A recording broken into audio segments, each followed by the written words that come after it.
You're listening to an Airwave Media Podcast. Feel like who art Ed? We'll try to spice it. Who art it? Mr. Wood art Ed me. Good. Either way, it's ambiguous. It works on so many levels. I know. That's off to a great start. Welcome to Who Arted, where we explore visual arts in an audio medium. I'm your host, Kyle Wood, and for this week's Fun Fact Friday, I'm going to be mixing it up a little bit. I'm going to start off with a special guest giving a fan fact here. Hi, my name is Atticus, and my fun fact is that in 2020, a first edition holographic shadowless Charizard card sold for $369,000. Now, hearing that fun fact, a Charizard card sold for $369,000. It got me thinking. Some of the great fine artists from history, Toulouse-Lautrec, his first edition prints sell for tens of thousands of dollars. And yet, first edition Pokemon cards are selling for hundreds of thousands of dollars. There must be something really special about Pokemon, as the artwork has made its way across the entire world. We see it not only in video games and card games, we see it in cartoons, we see it in movies, we see it in books. And those first edition prints, the cards designed by Ken Sugimori, are valuable works of art worth a little bit of consideration. And so today's episode is going to be about Pokemon. Now, I'm not going to get into all of the mythology, the lore within the Pokemon universe, and I'm not going to get into the rules of the card games. I am just barely learning them myself. But I think the story of how Pokemon was developed is really interesting. Pokemon is one of the biggest games in modern history. For over 25 years, hundreds of millions of people around the world have enjoyed the video games, card games, cartoons, movies, books, as I said. But how did it all get started? For that, we need to go back a little further than the 25 years of Pokemon. Back to the 1960s and 70s in Machida Tokyo Japan, and a little boy named Satoshi Tajiri. Even though Tokyo is obviously a big city, the area where Satoshi grew up was still kind of rural. He loved exploring nature, and in particular, he liked catching bugs. The other kids took notice of his love of entomology and called him Dr. Bug. Kind of wish they had called him the bug catcher, but Dr. Bug. The thing is, Machida didn't stay rural. Satoshi saw Tokyo's urban sprawl pave over the space where he grew up, and he felt a sense of loss. As an adult in the 1980s, he started a gaming magazine.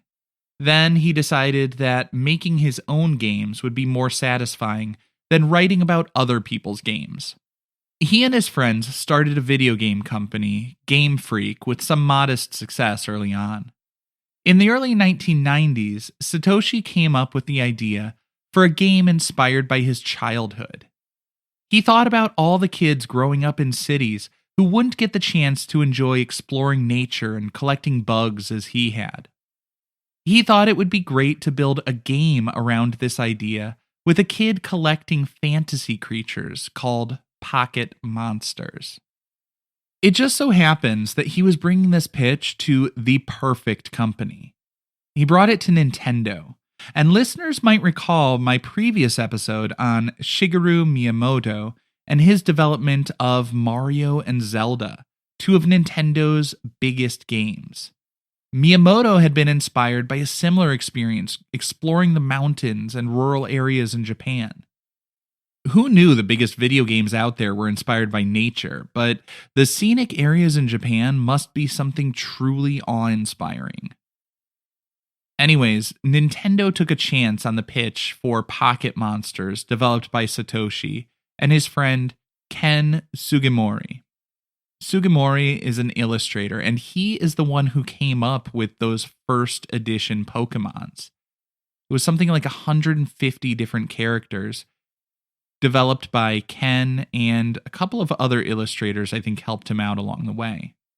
Now, one thing I do want to point out is these characters are developed. They are not just little doodles that get printed out onto the cards. For each and every character, a lot of thought goes into its creation. Pikachu, for example, Pikachu has that electric charge, that electrical energy, and the tail, one of the most striking features, that iconic zigzag tail, is modeled after a lightning bolt. The cheeks are that bright red that feels a little bit energized and charged. And even the name is a reference to that electrical energy. Pika is the Japanese term they use to describe the sound of electric sort of zaps and energy. The chew is thrown on there just basically to make it sound a little cuter. And it worked. Now, the last little bit of trivia I'm going to share about Pikachu is, while he looks like a mouse today, that apparently wasn't his first form. And while people do commonly describe Pikachu as having been modeled after or designed based on a mouse, the initial draft was based on a Japanese dessert, daifuku.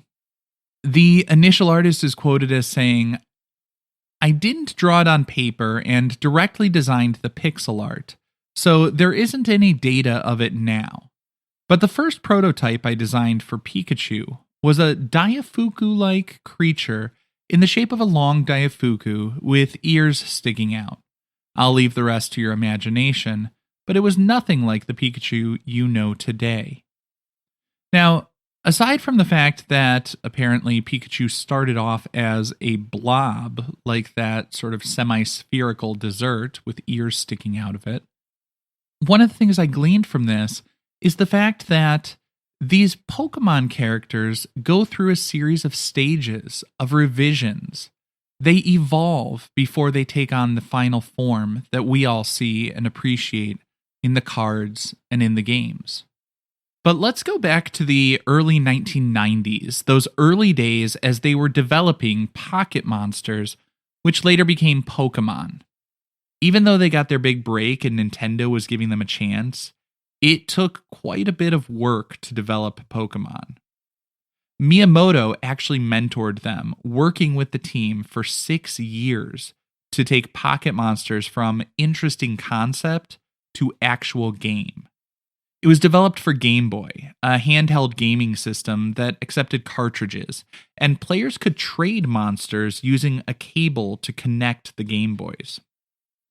The trading card game didn't come about until a few years after the video game, but they were pretty popular almost immediately.